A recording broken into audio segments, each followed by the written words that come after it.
Welcome to the Friday edition of Wine's World, and we're now well and truly into the Carnival season, the season in between Epiphany and Lent, which in ecclesiastical terms is known as ordinary time. That is, there's nothing special going on. The ecclesiastical colour for ordinary time is green. During the special seasons it can be purple, as in the case of Advent and Lent, both royal colours, but also symbolising expectation of big things to come. Red is very, very occasionally used. Pentecost is the best example of the use of ecclesiastical red. White for communion and certain holy days, and then green for just regular ordinary time, which is what Carnival is. It's kind of an acknowledgement that it's more secular than sacred, but it's going to be leading up to Lent. Now here's the thing.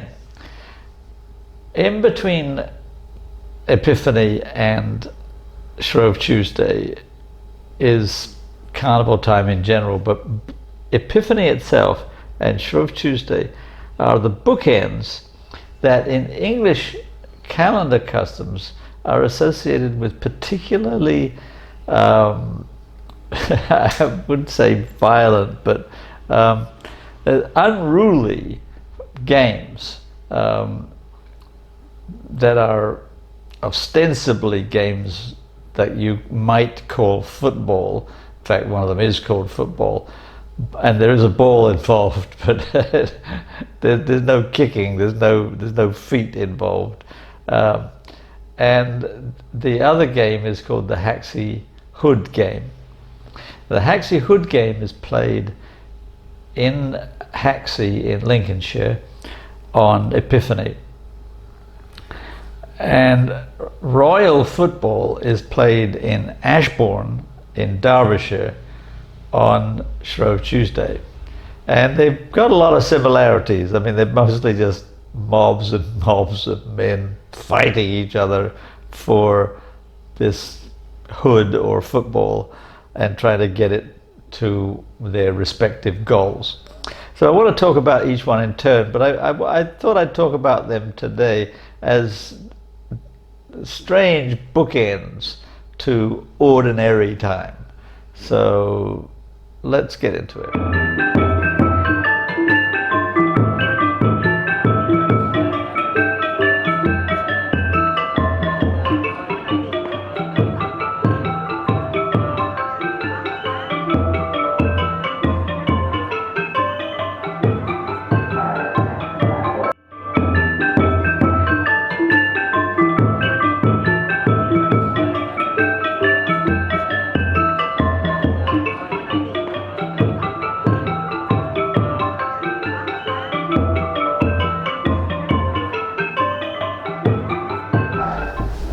We start with the Haxy Hood game. That comes from North Lincolnshire in a region known as the Isle of Ashbourne.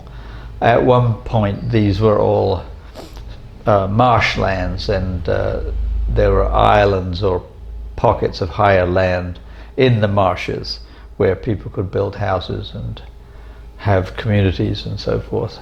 So Haxy is in the Isle of Ashbourne. And they claim, without real evidence, that this game is 700 years old. And there is a folk tale associated with the origin of the game, how a lady was riding across the Isle of Ashbourne and lost her hood, that is her head covering, and 13 local peasants attempted to get it, and one of them finally did manage to capture it, but was too embarrassed to bring it back to her. And so another one of the people who were with him decided to give it to her, and blah blah blah. So just a legendary tale that has no obvious connection to real history. But it gives rise to the organizers of the hood game, known collectively as boggins, and there are 13 boggins representing the 13 original peasants. And the man who found the hood but was too embarrassed to give it back is known as the fool, and the man who did finally give it back is known as the lord. So you have a lord, a fool, 11 boggins, and they gather together in the weeks before Epiphany, going mostly around neighboring towns and collecting money. At one time it was money that was being collected to sponsor the hood game itself, but now it's mostly just for charity. And on Epiphany itself, or on the Saturday, if Epiphany falls on a Sunday, the villagers from Haxey and neighborhoods and the 13 boggins gather. Initially they go to the 4 pubs in Haxey that are the, quote unquote goals, like each one has its own landlord who will be the cherished landlord for the year if his team gets the hood inside his pub.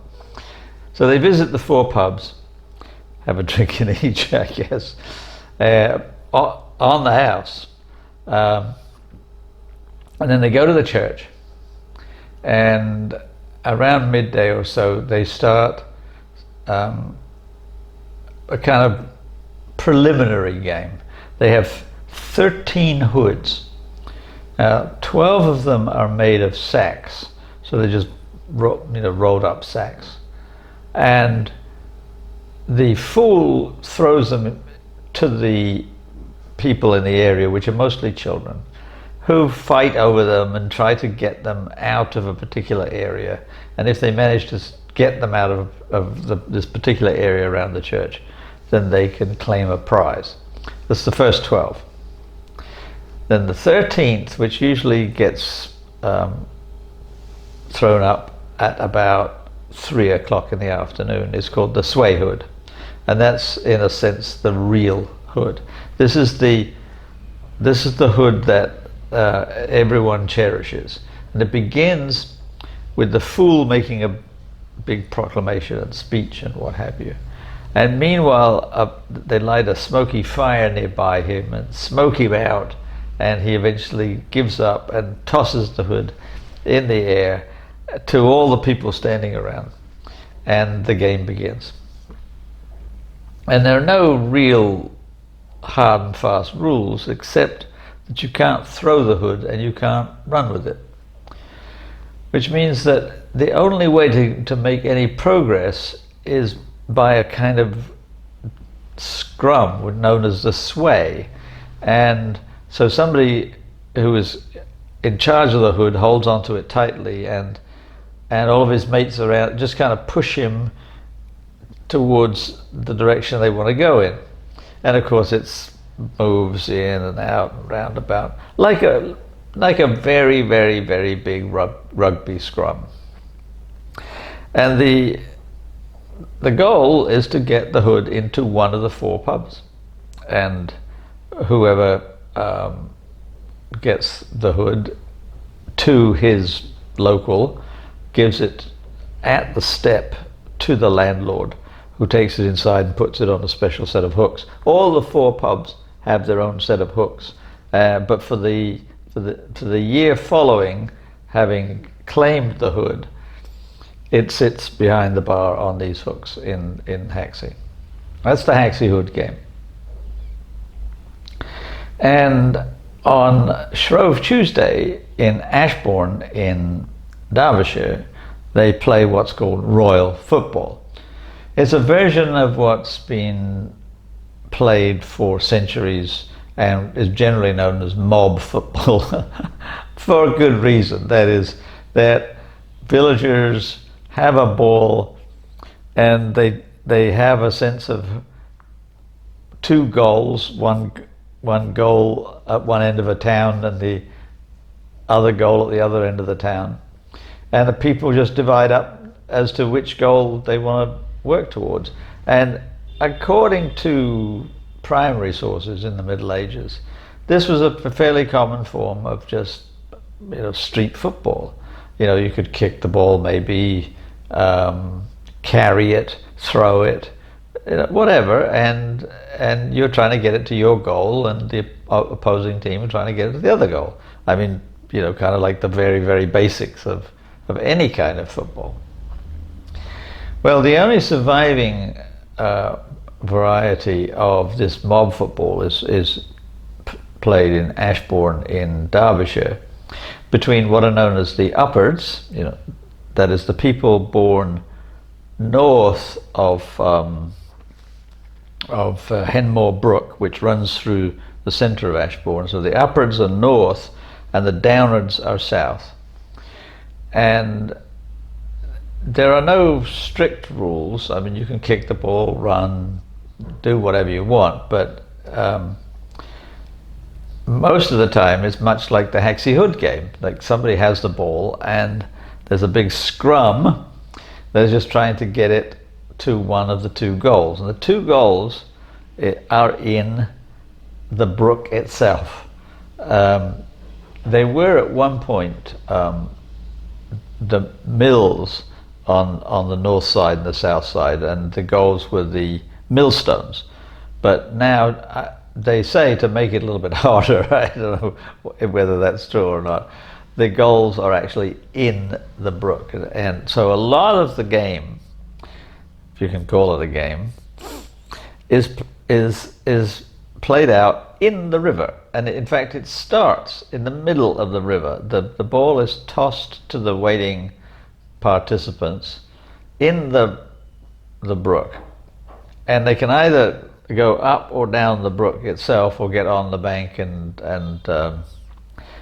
go through various properties that way, but they have to end up back in the brook one way or another.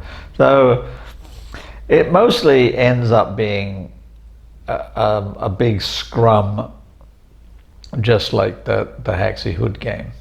And there's no limit to participants, although strictly speaking you're supposed to be born in the village, and the side that you are aligned with, it depends on which side of the river you were born on, north or south.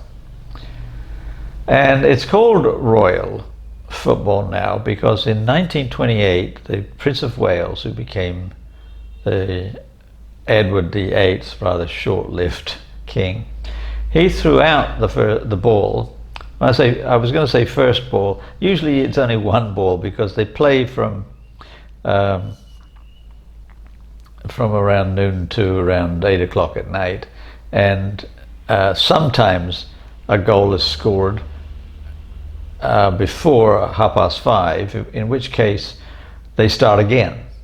If it's not scored until later than that, then that's the only goal. But there has to be a goal scored at some point.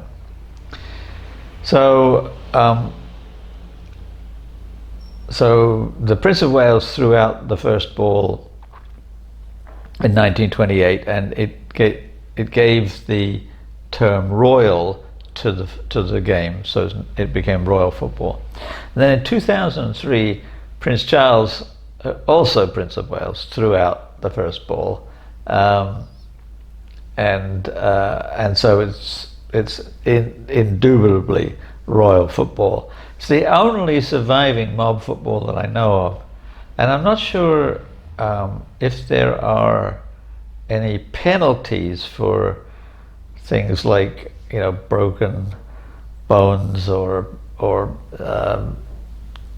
fist to the face or whatever. Because there are no strict rules apart from number one, homicide is not lawful. Number two, you can't carry the football in any kind of conveyance. Those are the rules that are stated. So if we think about what I was talking about last time when it comes to old habits, and time immemorial. It seems to be the case that if you get injured during Royal Football, it's too bad. You decided to do it, so if you get hurt, then it's just tough luck. So those are the bookends of Carnival in terms of British traditions. And in future weeks before Lent, I don't know if there are too many other customs that I can allude to. There will be Valentine's Day coming up, of course, so we'll talk about that, and because I particularly want to talk about Valentine's Day in Japan, which amuses me greatly.